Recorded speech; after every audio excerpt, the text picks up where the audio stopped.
Man pie mājām ir 2 muzeji. Smilģa muzejs un Vāciešu muzejs. Un es nekad tur neesmu bijusi un visu laiku domāju, ir jāaiziet, tas ar tepat blakus gājienu attālumā. Smilģa muzejs ir pie Āgenskalna Tirgus un Ojāra Vāciešu muzejs ir pie Arkādija parka. Es reāli dzīvoju pa vidu starp tiem abiem, bet nekad nebiju saņēmusies aiziet. Un tā kā tagad ir augstais februāra mēnesis, ir vēl joprojām liela mīnusi, tad tas ir vienīgais, uz ko es varu saņemties. Negribu nekur tālāk braukt, negribu tajā augstumā nekur līst ārā.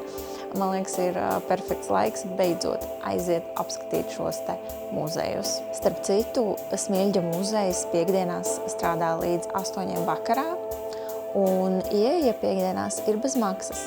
Pārējās dienās ieeja pieaugušajiem ir 4 eiro, un svētdienās un pirmdienās muzejs nestrādā. Braucam!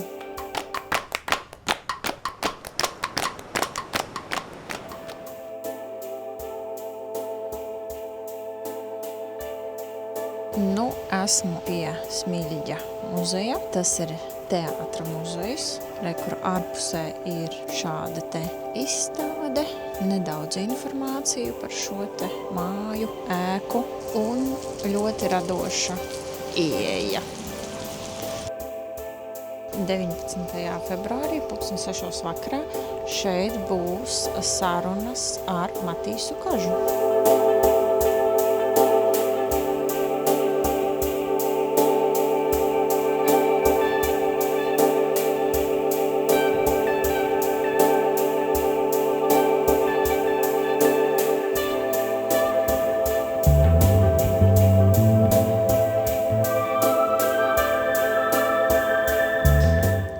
Vasarā šeit ir strūklaka.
Izrādēm, pieņemsim, šis ir skroderdienām Silmačos, un šī Blaumaņa Trīnei. Super interesanti. Un interesanti saudabīgi izstādītas tādas levitējošas. Hamlets. Dons Karls, Princis un ubaga zēns, Molijērs, Sensācija.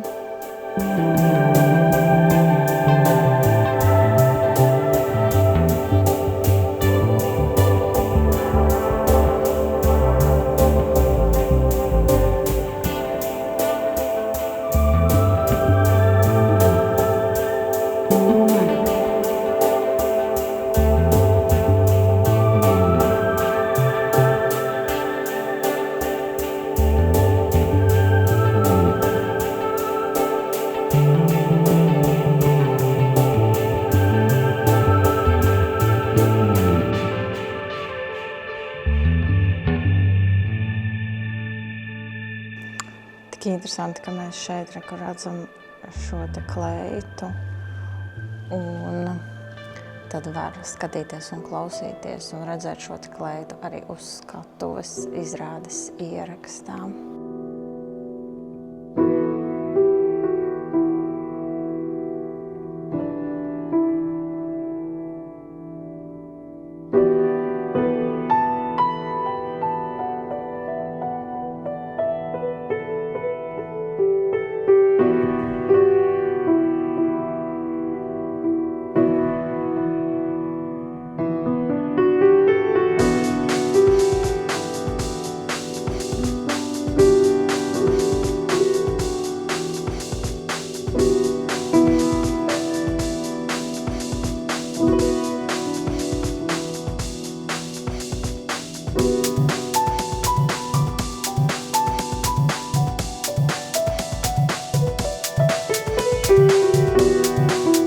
Skatīties dažādu aktieru darbus. Kur pieņemsim 2 zvanu solo.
Grima kastīte. Aktrises Liletas Bērziņas ceļojumu gludeklis. Pavisam maziņš.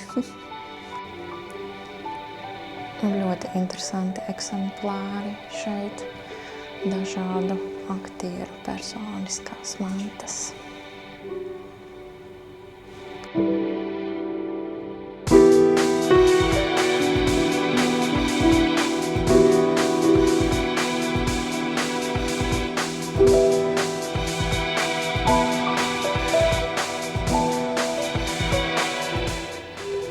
Pat Jorika galvaskauss rekvizīts ir arī šeit.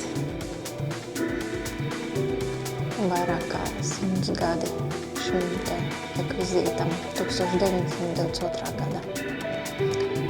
Edvardam Smilģim Hamleta lomā.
Nebija apraksta, kas tas ir, ka šī ir telpa. Tas vienīgais varbūt tas trūkst. Bet tā, ļoti interesanti.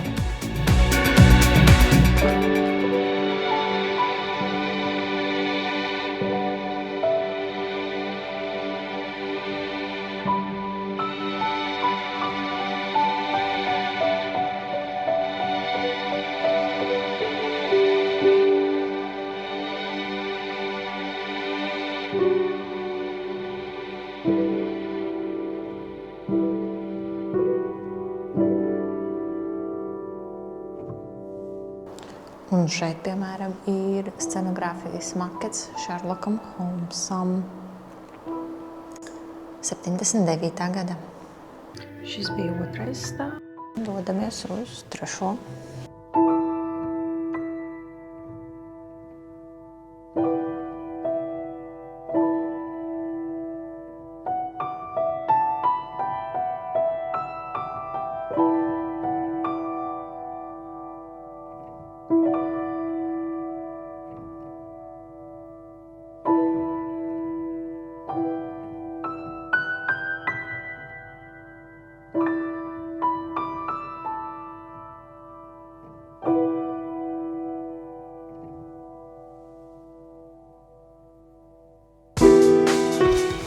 Un šeit ir makets Tereza Rakēna iestudējumam 96. gada.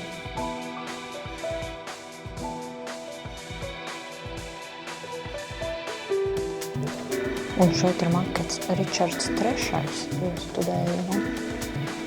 Tās ir garants.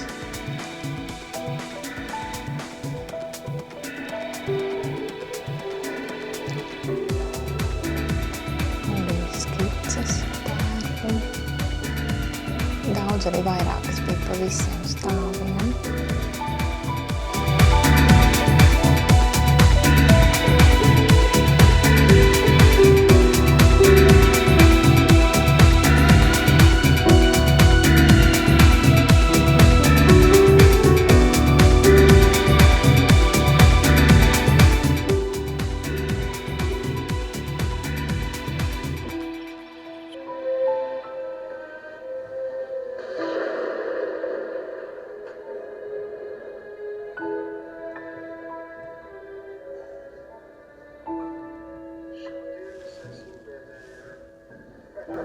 Un re, kur šis te tērps ir šeit redzams.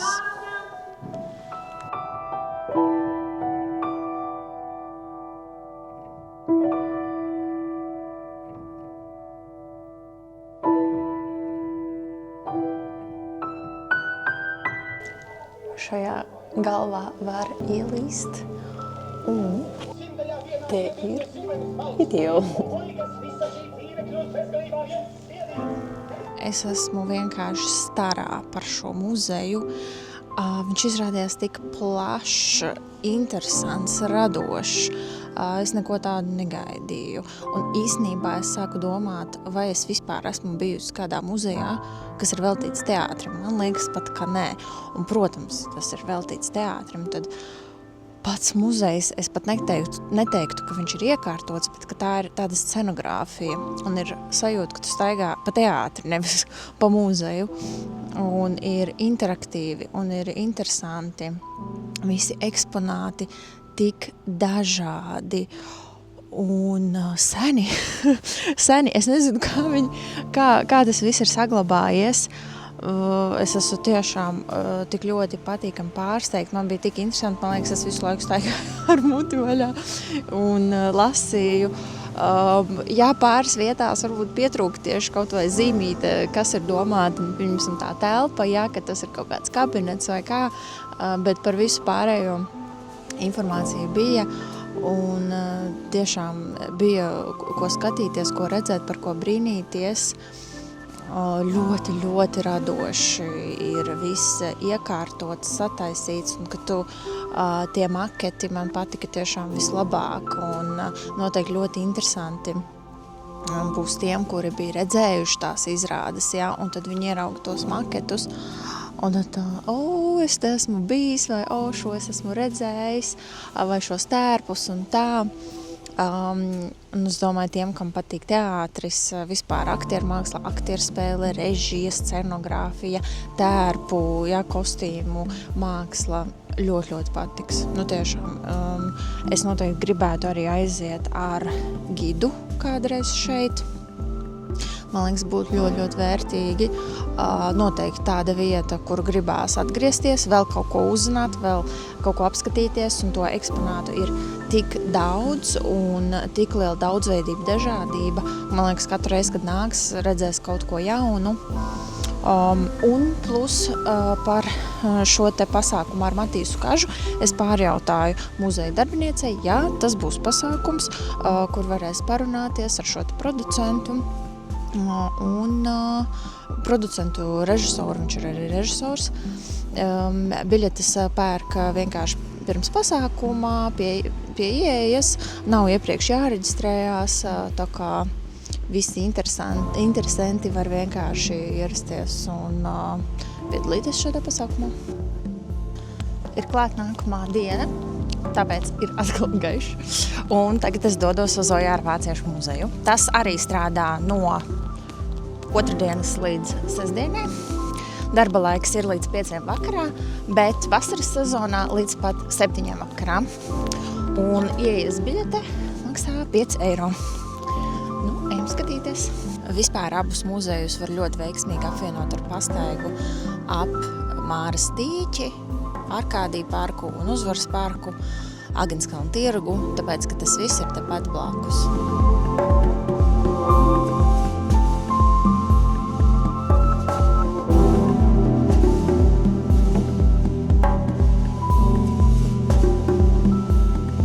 Un pavisam bija piemirsusi, ka pretī Ojāra Vāciešu muzejam ir arī Jāņa Akurātara muzejs. Tā kā vispār 3 muzeji pilnīgi blakus viens otram, bet uz šo es atnākšu kādu citu reizīti.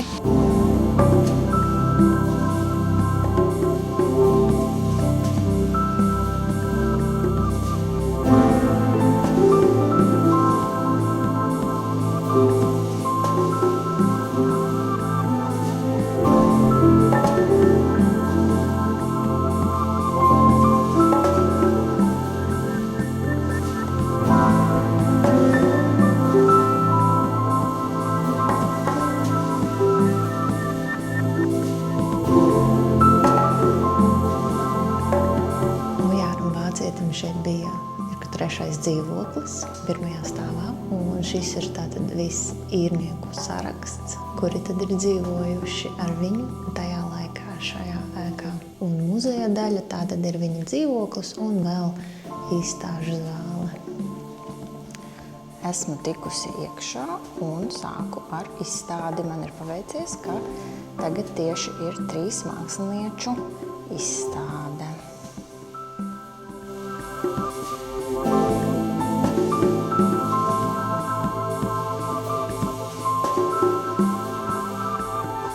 Viņš aizgāja mūžībā 50 gadu un 2 nedēļu vecumu.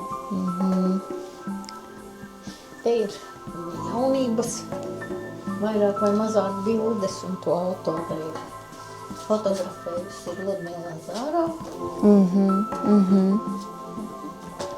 Te vēl agrāk tas nav vairs Ludmila Zārovas foto, Ojārs Vācietis vidusskolnieks un vidusskolnieks kopā ar klasinu biedrus. 20 gadus. Jau 20 gadus viņa jau pastāvēja? Jā.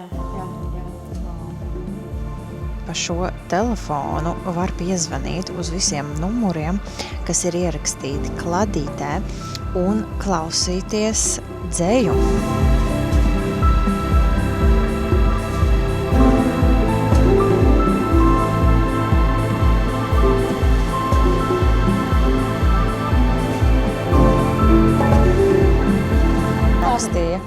Tā dzejoļi tapa steidzīgā rokrakstā, gatavā veidā, bez labojumiem, Viņš bija cīrulis, jā. Izteikts.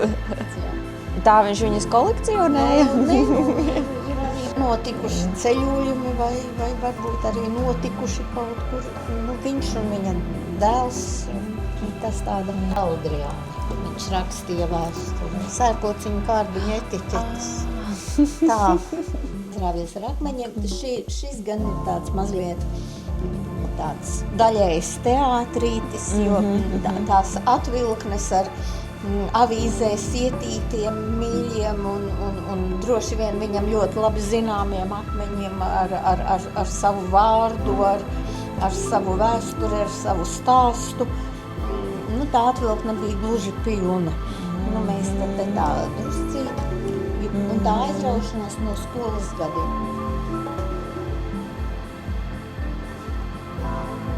Teiksim, skaisti. viena vārda akmeņus, un tie var būt no dzintara, tie ir sergoliki. Izskatījās pēc dzintara, jā. Jā, bet ir arī dzintari, un šeit būs. Šie ir dzintari. Un te arī šie zaļie, kaut kādu, mēs sakām vienas grāmatas rakstīšanu. Uz tādām lapiņām, jā, tādām lapiņām, kādu laiku, te ir visur datumi, līdz ar to mēs atļaujamies saukt par dienas grāmatas lapiņām. Jā. Flomasteri. Jā, flomasterus izmantoja vai piemeklēja pareizā krāsā papīru. Un ko viņš tur pierakstīja?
Vēl uzzināju, ka muzejam pieder pirmais stāvs un akurāt ar muzejam otrajā stāvā šajā ēkā ir office un tad ir vēl kaut kāds viens office, bet 2 dzīvokļi vēl šeit ir palikuši, kas ir privatizēti, no kuriem vienā dzīvokli vēl dzīvo cilvēki. Tā kā, interesanti arī visas ēkas vēsture, bet, Ojārs Vācietis tāds dzīvoja vienā dzīvoklī ar vairākiem kaimiņiem. Kopumā interesants muzejs, it īpaši paldies muzeja vadītājai, ka viņa bija un viņa atbildēja uz daudziem maniem jautājumiem, visu kaut ko parādīja, pastāstīja, un pēc tam, kad pēc maniem ienāca vēl cilvēki, viņi arī viņiem stāstīja, līdz ar to šajā te ieejas biļetē ir arī visforšākais, profesionālākais gids, kas vien var būt un pastāstīt, visu parādīt. Smilģu muzejā es arī īstenībā būtu to gribējusi, būs kādreiz jāiet tur un jāprasa arī gids. Bet tur atkal tad ar gidu, man liekas, ka bija 6 eiro tad ieeja. Vienīgi nezinu, kā tad ar piekdienās, jo piekdienas vakar bija bez maksas. Vai gids tajā ir iekļauts, es nezinu, nenoskaidroju. Bet šeit tiešām, bez muzeja vadītājas noteikti nebūtu tik interesanti, jo nav pie viņa istabām, viesistabas un viņa darbistabas nekādu aprakstiņu. Līdz ar to tur noteikti ir jāiet ar kādu, kas var pastāstīt. Bet tad pārējās 2 istabas, kas bija dēla istaba un sievas mātes istaba, tās tagad ir pārveidotas par tādām kā patstāvīgajām ekspozīcijām. Un tur jau, protams, skaidrāks. Tur ir aprakstiņi, tur ir grāmatiņa, ko var palasīt, bet tāpat man, protams, kā visu izstāstīja. Es pa lielam visu, ko es uzzināju, viss bija jauns, jo pat ja es kaut kad tālajā vidusskolā kaut ko mācījos par vācieti, es neko no tā neatceros. Un jā, es negaidīju tādus faktus par viņu personību. Es negaidīju, ka viņš ir tik krāsains, daudzpusīgs, interesants, saudabīgs. Un tad atkal ir kaut kādas viņam rakstura iezīmes ļoti raksturīgas māksliniekam, un tad kaut kādas diezgan neraksturīgas. Jā, viņš bija tāds perfekcionists un parādīja man viņa dienas grāmatas, kur bija visi sarakstīti darbi, kas ir jāizdara, un tad nosvītrot tas, kas jāizdara, un tās klādes un tie pieraksti, un dažādie viņa hobiji, jā, krāja akmeņus, krāja markas, neko no tā nezināju, bija interesanti. Un tad dzīvokļi šīs divas istabas ir atstātas tieši tādas, kādas viņas tiešām bija. Muzejam tika nodotas ar tām mēbelēm, ar grāmatām. Praktiski viss, tikai kaut kādas mazas daļas ir pārveidotas, bet praktiski vislielākā daļa ir atstāta tāda, kāda bija. Un tieši tāpēc tā sajūta ir ļoti tiešām autentiska, realistiska, un tu ieej un tu zini, jā, ka pie šī galda viņš sēdēja, uz šī krēsla viņš sēdēja, šeit pa šeien viņš staigāja, viņš arī izvēlējās to, ka viņa kabinetā ir zaļi griesti, jā, apzināti prasīja, lai tādi tiek nokrāsot, jo kabinetu gribēja zaļu, jā, un boksa cimdus, kurus viņam uzdāvināja brālis, un globus, kuru viņam uzdāvināja režisors Aivars Freimans. Superīgi, jā. Viss priekš manis bija jauns, bija interesanti klausīties un vienkārši patīkami tur uzturēties atmosfēra. Ļoti laba. Iesaku uz abiem šiem muzejiem. Tie ir blakus izstaigājums vienā dienā. Smiļģa muzejā es biju nedaudz vairāk kā pusotru stundu, un šeit es biju nedaudz vairāk kā stundu. Noteikti ejiet, ir tā vērts. Es nedomāju, ka kādam nepatiks.